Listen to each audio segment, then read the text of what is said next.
Daily exams knowledge channel में आपका स्वागत है।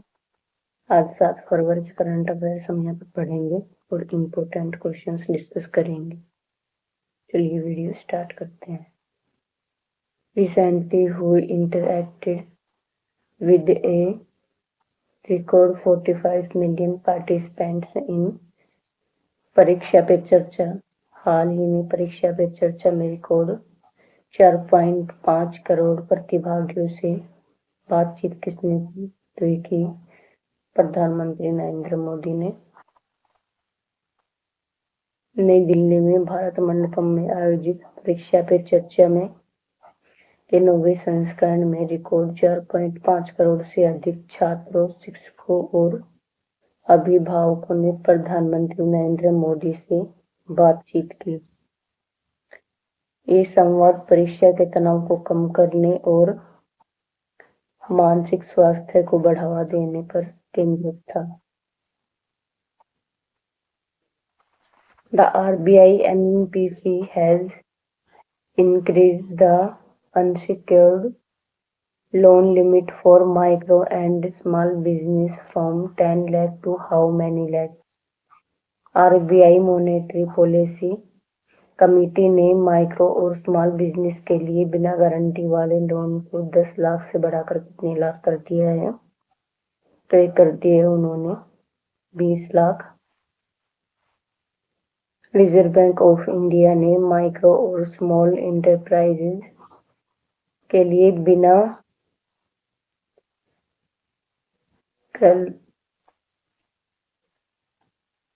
बिना कोलेटरल वाले लोन की लिमिट 10 लाख से बढ़ाकर 20 लाख करने का फैसला किया है। ये 1 अप्रैल 2026 से लागू होगा और इसका उद्देश्य है छोटे कारोबारियों को बिना संपत्ति गिरवी रखे आसानी से बैंक क्रेडिट उपलब्ध कराना। NITI Aayog has prepared a blueprint to make which state a clean energy hub by 2035? NITI Aayog ने 2035 तक किस राज्य को क्लीन एनर्जी हब बनाने के लिए ब्लूप्रिंट तैयार किया है? तो ये किया है आंध्र प्रदेश को। नीति आयोग ने आंध्र प्रदेश के लिए एक बड़ा क्लीन एनर्जी प्लान लेकर आया है। इस पॉलिसी ब्लूप्रिंट का मकसद है कि 2035 तक राज्य को भारत के टॉप रिन्यूएबल एनर्जी हब में से एक बनाना। ये प्लान BVR सुब्रमण्यम ने विजयवाड़ा में राज्य सरकार के सामने पेश किया था। राज्य के घरेलू एनर्जी ट्रांजिशन के लिए लगभग 3.3 से 3.4 लाख करोड़ का प्लान है और आंध्र प्रदेश की रिन्यूएबल एनर्जी एक्सचेंज हब के तौर पर डेवलप करने के लिए 4 से 4.2 लाख करोड़ का इन्वेस्टमेंट किया जाएगा। Who won the Global Teacher Prize 2026 at the World Government Summit? World government summit में ग्लोबल टीचर प्राइज 2026 किसने जीता? तो ये जीता है रूबल नागी ने।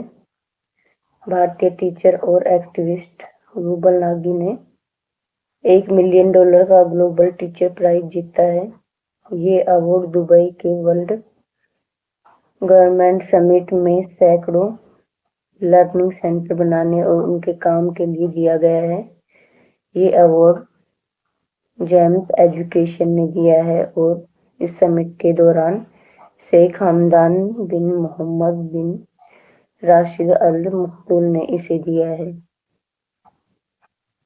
Recently who scored a record 175 run in the Under-19 world cup final against England? हाल ही में इंग्लैंड के खिलाफ Under-19 वर्ल्ड कप फाइनल में रिकॉर्ड 175 रन किसने बनाए हैं?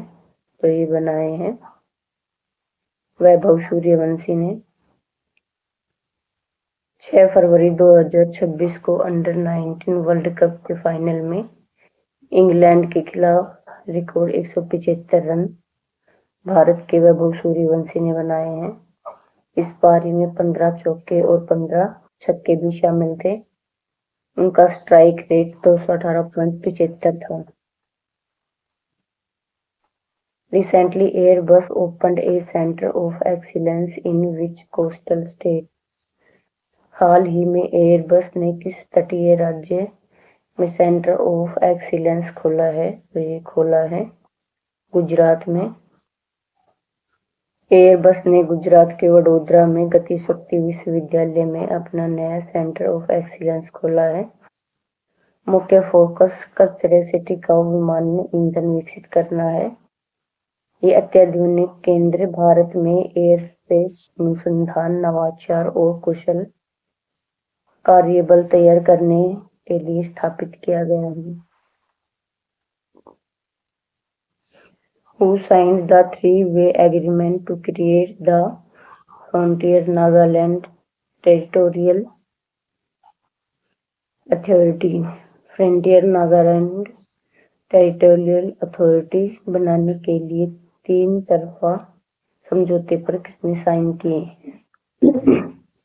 तो ये किए हैं केंद्र सरकार, नागालैंड सरकार और ENPO ने।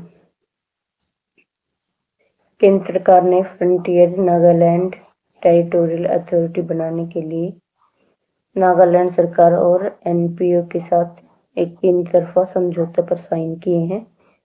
इस एग्रीमेंट पर नई दिल्ली में अमित शाह और नेपोलियो की मौजूदगी में साइन की गई। इसका उद्देश्य है पूर्वी नागालैंड जिले तेनसांग, मोन, किफरे, लोंगलेंग, नोकलाक और समतौर के लिए वित्तीय और प्रशासनिक स्वायत्त प्रदान करना। Recently, which made in India humanoid robot from Adverb will debut in 2026? हाल ही में एडवर्ब का कौन सा made in India humanoid robot 2026 में डेब्यू करेगा? तो ये करेगा LX6W। एडवर्ब ने लॉगिमेट इंडिया 2026 में अपना पहला मेड इन इंडिया पहिएदार ह्यूमनॉइड रोबोट LX6W लॉन्च किया है। लॉजिस्टिक और वेयरहाउस ऑपरेशन के लिए इसे डिजाइन किया गया है, जिसमें फिजिकल AI तकनीक का इस्तेमाल किया गया है। Which Indian state has become the first to announce a dedicated senior age budget for FY27? FY27 के लिए डेडिकेटेड बुजुर्ग बजट अनाउंस करने वाला पहला भारतीय राज्य कौन सा बना है? तो ये बना है केरल। केरल सरकार ने वरिष्ठ नागरिकों के कल्याण के लिए 46,236.52 करोड़ का समेकित परिव्यय आवंटित किया है। इसका लक्ष्य है राज्य की बढ़ती बुजुर्ग आबादी के लिए स्वास्थ्य देखभाल, पेंशन और केयर इकोनॉमी पर ध्यान केंद्रित करना। ये बजट 23 जनवरी 2026 को केरल के वित्त मंत्री KN बालगोपाल द्वारा राज्य विधानसभा में पेश किया गया है। The Defense Minister flagged off a joint NIM-GIMNWS expedition to which mountain peak? रक्षा मंत्री ने किस पर्वत शिखर के लिए एक जॉइंट NIM-GIMNWS एक्सपीडिशन को हरी झंडी दिखाई है? तो ये दिखाई है माउंट ओकाकागुआ के। रक्षा मंत्री राजनाथ सिंह ने 5 फरवरी 2000 को नई दिल्ली से माउंट ओकाकागुआ के लिए एक संयुक्त पर्वतारोहण अभियान को हरी झंडी दिखाई है। इसका उद्देश्य है युवाओं और सशस्त्र बलों के लिए उच्च ऊंचाई वाले पर्वतारोहण प्रशिक्षण को मजबूत करना, और इस अभियान में 6 सदस्य लोग शामिल थे। Where did India and the GCC signed the terms of reference for a free trade agreement। Bharat और GCC ने कहां पर फ्री ट्रेड एग्रीमेंट के लिए टर्म्स ऑफ रेफरेंस पर साइन किया है? तो ये किया गया है नई दिल्ली में 5 फरवरी 2026 को। भारत और गल्फ कोऑपरेशन काउंसिल ने फॉर्मल बातचीत करने के लिए टर्म ऑफ रेफरेंस पर साइन किए हैं। इसका मकसद है दोनों पक्षों के लिए एक ट्रेड का आसान, सुरक्षित और ज्यादा प्रोडक्टिबल बनाना। एग्रीमेंट पर अजय भादु और राजा अल मरजोकी ने साइन किए हैं। इस इवेंट में पीयूष गोयल, जितिन प्रसाद और राजेश अग्रवाल शामिल थे। Which team won the WPL 2026 title for the second consecutive time? WPL 2026 का खिताब किस टीम ने लगातार दूसरी बार जीता है? तो ये जीता है रॉयल चैलेंजर्स बेंगलुरु ने। स्मृति मंथाना की कप्तानी में रॉयल चैलेंजर्स बेंगलुरु की महिला टीम ने दिल्ली कैपिटल्स को 6 विकेट से हराकर लगातार दूसरा WPL खिताब जीता है और ये वडोदरा में हुआ और 5 फरवरी 2026 को। फिर ये एक टॉपिक है, भारतीय रिजर्व बैंक के गवर्नर संजय मल्होत्रा को 6 फरवरी 2026 को मौद्रिक नीति समिति की बैठक के बाद ग्राहकों की सुरक्षा के लिए कई बड़े कदमों की घोषणा की। उन्होंने RBI इन 3 प्रमुख क्षेत्रों के लिए जल्दी ही ड्राफ्ट गाइडलाइन जारी करेगी। पहला है छोटे फ्रॉड के लिए मुआवजा, गलत बिक्री पर रोक लगाएगी और एक जैसी लोन रिकवरी गाइडलाइन जारी करेगी। ये है बैंकिंग से रिलेटेड ही। ग्लोबल प्राइवेट एक्टिविटी की बड़ी कंपनी ब्लैकस्टोन को फेडरल बैंक में हिस्सेदारी खरीदने के लिए रिजर्व बैंक ऑफ इंडिया ने मंजूरी दे दी है। फेडरल बैंक ने 5 फरवरी 2026 को ऑफिशियली इसे डेवलपमेंट को कंफर्म किया है।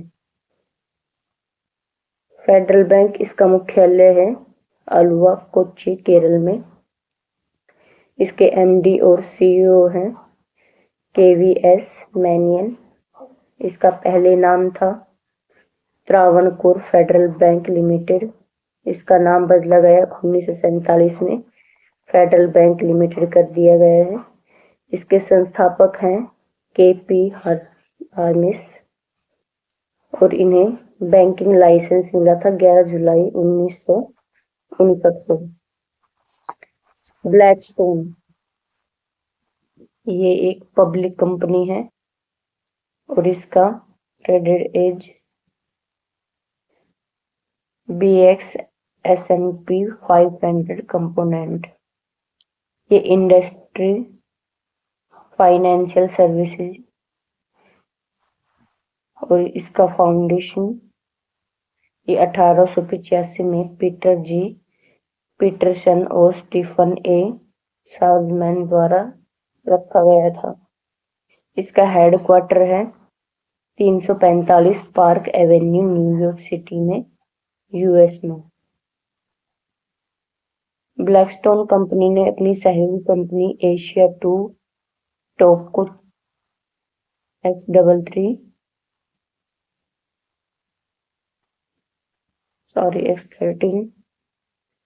टॉपको 13 के माध्यम से फेडरल बैंक में 9.99% तक हिस्सेदारी खरीदेगा।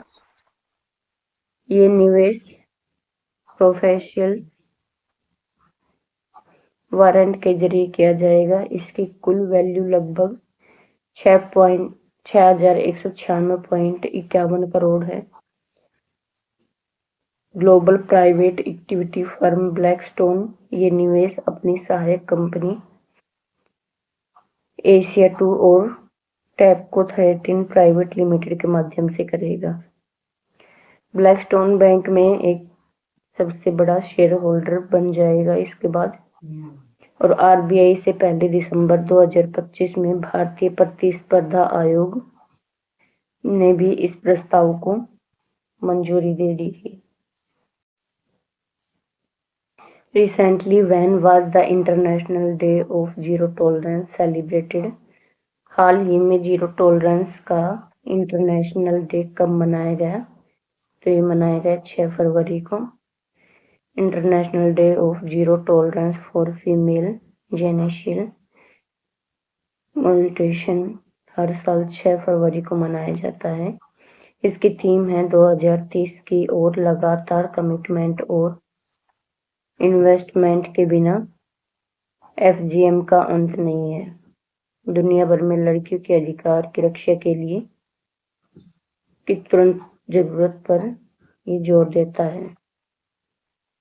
According to the 2026 report, which is the cheapest city in the world for international students, 2026 की रिपोर्ट के अनुसार इंटरनेशनल स्टूडेंट्स के लिए दुनिया का सबसे सस्ता शहर कौन सा है? तो ये है दिल्ली। नाइटफ्रैक डायलाइट इंडिया और क्यूएस की 2026 की रिपोर्ट के अनुसार दिल्ली को अंतर्राष्ट्रीय छात्रों के लिए दुनिया का सबसे किफायती शहर घोषित किया गया है। इस शहर ने अपनी कम पढ़ाई लागत और सस्ती लाइफस्टाइल की वजह से 140 से ज्यादा ग्लोबल स्टूडेंट इंटरनेशनल में बेहतर परफॉर्मेंस किया है। भारतीय रुपए की तुलना में मजबूत विदेशी करेंसी भी इस विदेशी स्टूडेंट के लिए यहाँ पढ़ाई को सस्ता बनाती है।